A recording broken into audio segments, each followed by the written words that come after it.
বল জয় গো বাঞ্ছাকল্প তরুভশ্চ কৃপা সিন্ধুভ এব চ পতিতানাং পাবনেভ্যো সকল বৈষ্ণবেভ্যো নমো নমঃ। সব শ্রোতা বৈষ্ণবে করি নমস্কার, সবে পদ ধূলি দেহ দেহ মস্তকে মস্তকে জ্ঞানত অজ্ঞানত সকল অপরাধ ক্ষমা করবেন। জয় নিতাই, হরে কৃষ্ণ। সমবেত দুরাগত নিকটস্থ যে সকল সাধুগুরু বৈষ্ণব আজ এই কীর্তন হরি সবাই উপনীত হয়েছেন, আজ আপনাদের সম্মুখে এই অভাগিনী কীর্তনী এসেছে। আজকে রাসমেলা উপলক্ষ করে আজকে দেখুন এই রাস মাঠে, উস্তি রাস মাঠে এত সুন্দর একটি হরিসভার আয়োজন করা হয়েছে। আমি জানি না আজকে কতটুকু বলতে পারবো, কতটুকু গাইতে পারবো। আপনাদের চরণে রইল এই কীর্তন জগতের অতি কনিষ্ঠা কীর্তনিয়া সুভদ্রা দাসমণ্ডল ও আমার এই ক্ষুদ্র সম্প্রদায়ের তরফ থেকে আপনাদের সকলার শ্রী রাতুলডাঙ্গা চরণে রইল আমার ভুলণ্ঠিত দণ্ডবাদ প্রণাম।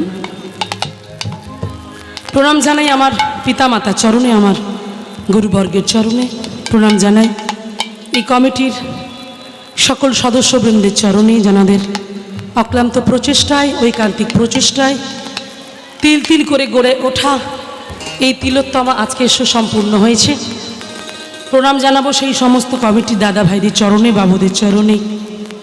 এত সুন্দর রাসমেলায় বিভিন্ন বিভিন্ন রকমের ভগবানের মূর্তি, বিগ্রহ এবং এক একজন এক একটা ডোনেট করেছে, এখানে শুনলাম বিভিন্ন জায়গায় থেকে নামও দেওয়া আছে। তাহলে ভেবে দেখুন, সবার সহযোগিতা না হলে এত সুন্দর একটা মেলা চালানো কিন্তু সম্ভব নয়। তো যাই হোক, বহু বছর ধরে আজ এই মেলা প্রাঙ্গণ, এই মাঠে রাসমেলা উপলক্ষ করে প্রতি বছর কীর্তন হয়। ঠিক তেমনভাবে কয়েকদিন হয়েও গেছে। আজকেও আপনারা এসেছেন বহু দূর দূরান্ত থেকে কীর্তন অনুরাগী ভক্তবৃন্দ হয়ে। যেভাবে এসেছেন সেইভাবে বসবেন, কীর্তন আস্বাদন করবেন। কারণ আমি কেউ নই, আমি নিমিত্ত মাত্র। তিনি যতটুকু আমার মাধ্যম দিয়ে বলিয়ে নেবেন আমি ততটুকুই বলবো মায়েরা, তার বেশি কিন্তু বলার আমার কোনো যোগ্যতা নেই বা কোনো ক্ষমতা নেই। এখন আমি যদি একটা কথা বলি যে আমার কমিটির বাবুরা আমাকে এনেছেন, আমি গাইব, এটা আমার ধৃষ্টতা। এটা বলাই মানে আমার ধৃষ্টতা, কারণ এটা একটা যোগাযোগ মাধ্যম তৈরি করানো হয়েছে কমিটি দাদা ভাইদের মাধ্যমে আমাদের সঙ্গে যোগাযোগ। তাহলে যোগাযোগের মূল কর্ণধারকে, যোগাযোগ করানোর মালিককে আর কেউ না। ওখানে এই যে দেখুন, হ্যাঁ, রাসমঞ্চে কি সুন্দর বিরাজ করছে 1600 গোপিনীর সঙ্গে নিয়ে, তাই না? হরি বল। তাহলে আজকে দেখুন, তিনি হচ্ছেন কর্ণধার, তিনি যোগাযোগ করিয়ে দিয়েছে, সূত্র ধরিয়ে দিয়েছে। সেইভাবে আমাদের এখানে আসা, এই যে মেলা প্রাঙ্গণে আসছে, যারা বসছেন তাদের চরণে আমার শত সহস্র কোটি দণ্ডবাদ প্রণাম। যারা চলে যাচ্ছে, আসা যাওয়া করছে, এদের চরণেও প্রণাম। যারা থাকবে না তাদের চরণেও প্রণাম। হরি বল। মনের উপর সবটা ভিত্তি করে চলে না। তো এই যে আজকের এখানে আমাদের আসা যাওয়া, এটা আমাদের আসা যাওয়া নয়, তিনি আনিয়েছেন তাই এসেছি। কারণ একটা কথা জানবেন, এটা কি বলুন তো, এটা একটা স্ট্যান্ড আর এটা একটা মাইক্রোফোন। তার মানে এটা একটা যন্ত্র। হ্যাঁ, এটা একটা যন্ত্র। শুধু যন্ত্র থাকলে তো হবে না। যন্ত্র যদি পড়ে থাকে লক্ষ জনার মাঝে, যন্ত্রী বিনা কি সেই যন্ত্র বাজে? তাহলে এটা যন্ত্র, যন্ত্রী বিনা যেমন যন্ত্র বাজে না। তাহলে যন্ত্রী এখানে আছে, যন্ত্রী চালনা করছে, তাই যন্ত্র চলছে। এই কথাটা আমার বলার কারণ হলো, এই পার্থিব জগতে আমরাও হলাম যন্ত্র, আমাদেরকেও একজন চালনা করছে, আর তাকে বলা হচ্ছে কি যন্ত্রী। হ্যাঁ, তাহলে সেই যন্ত্রীটাকে কোথায় আছে মা? যন্ত্রীটা কোথায় আছে? হ্যাঁ, এখানে কি বলছে, কি সুন্দর একটি গানের মাধ্যম দিয়ে শিক্ষামূলক কথা তুলে ধরেছে, যেখানে বলছে, কি বলছে, আমি যন্ত্র যন্ত্রী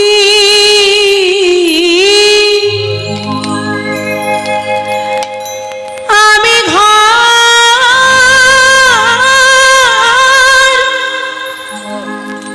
তুমি ঘরনি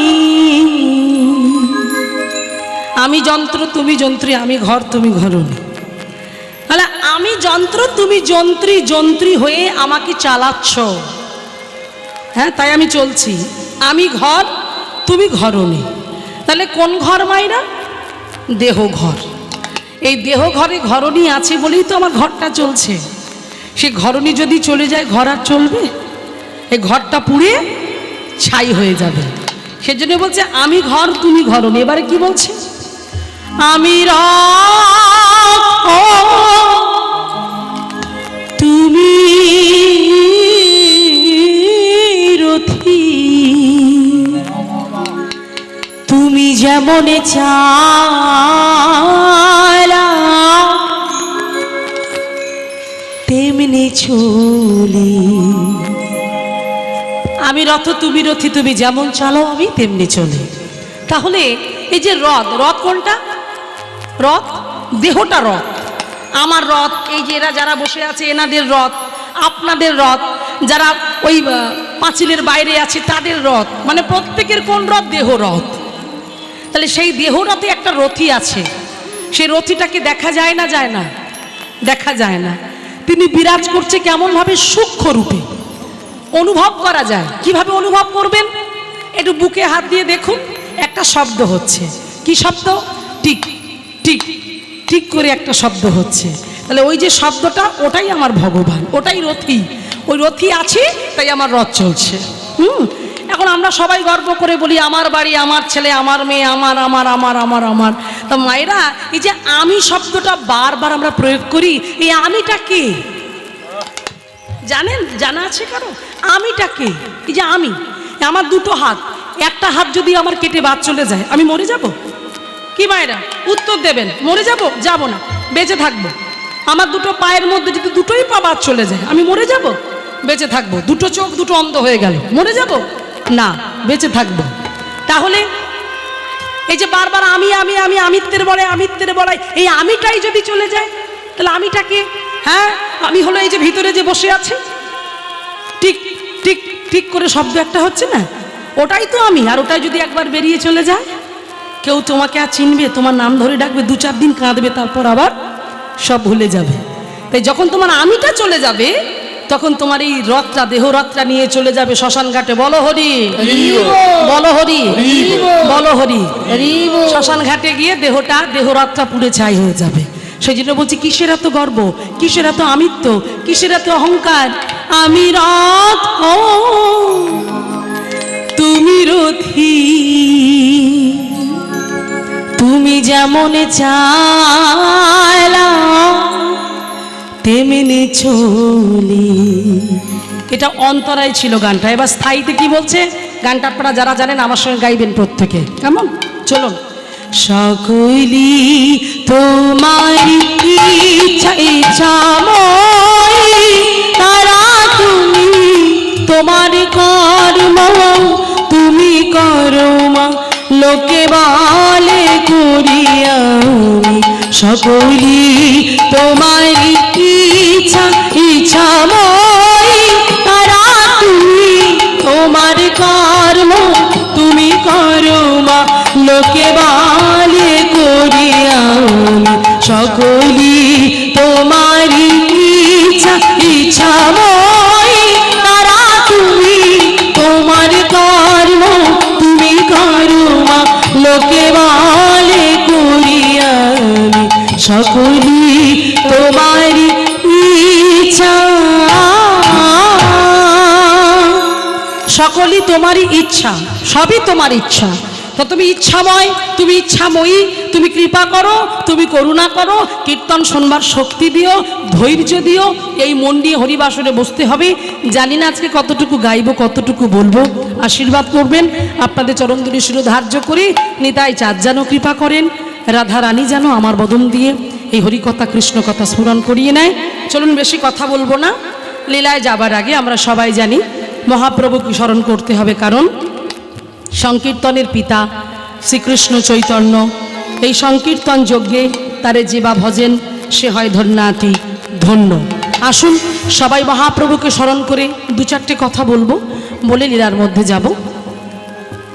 আজকে আমি একটা পদ দিয়ে শুরু করেছিলাম, যে পদে বলা হয়েছে ভক্তিবিনোদ ঠাকুরের পদ, যেখানে বলা হয়েছে জীব জাগো জীব জাগো বলি গোরা চাঁদ বলে কত নিদ্রা।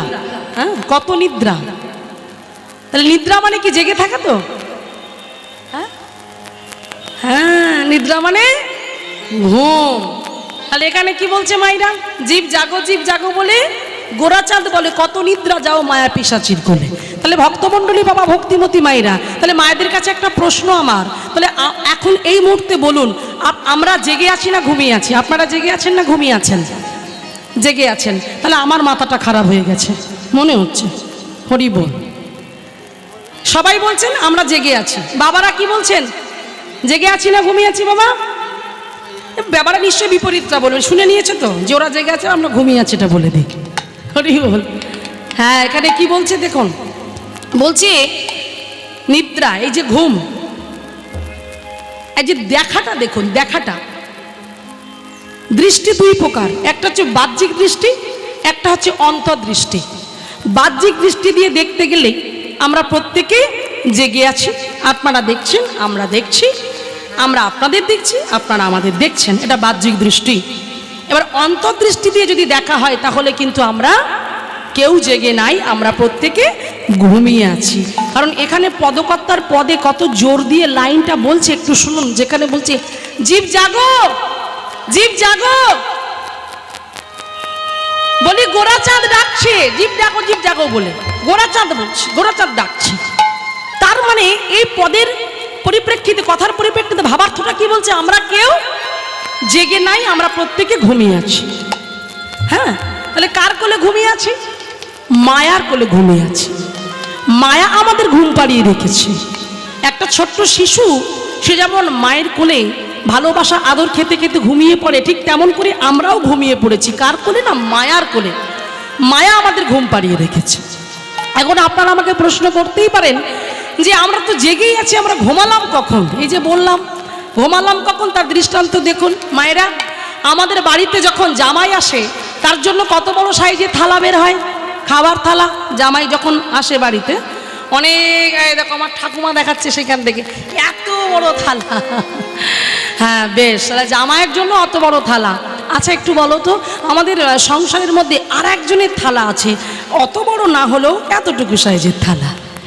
কার জন্য? হ্যাঁ, এটা সবাই জানি আমরা, ঠাকুরের জন্য থালা, ভগবানের জন্য থালা। আচ্ছা বলুন তো, এই যে এত সুন্দর একটি অনুষ্ঠান হচ্ছে, সেই অনুষ্ঠানটা কাকে মিন করে হচ্ছে, মানে কাকে উদ্দেশ্য করে হচ্ছে? ওনাকে উদ্দেশ্য করে হচ্ছে, তাই তো? তাহলে ওনাকে উদ্দেশ্য করে যদি এতদিন যাবৎ হরিবাসর চলে, এতদিন যাবৎ মেলা চলে, তাহলে তার থালাটা কি ছোট হওয়া উচিত? বিচার আপনাদের কাছে।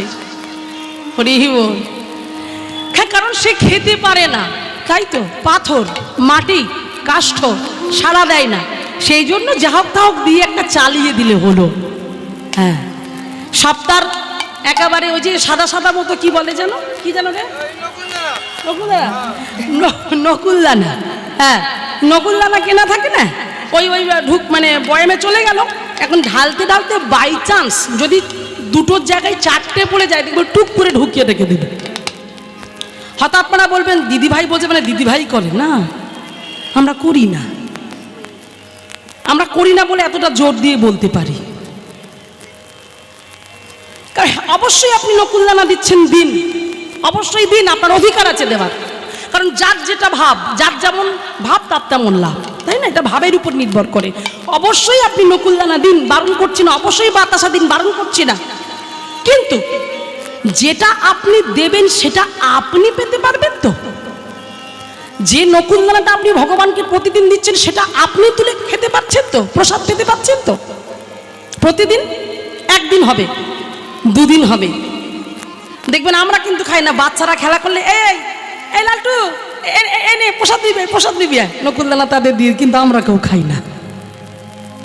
এগুলো বিচার। করবেন না, এগুলো অনুভব করুন।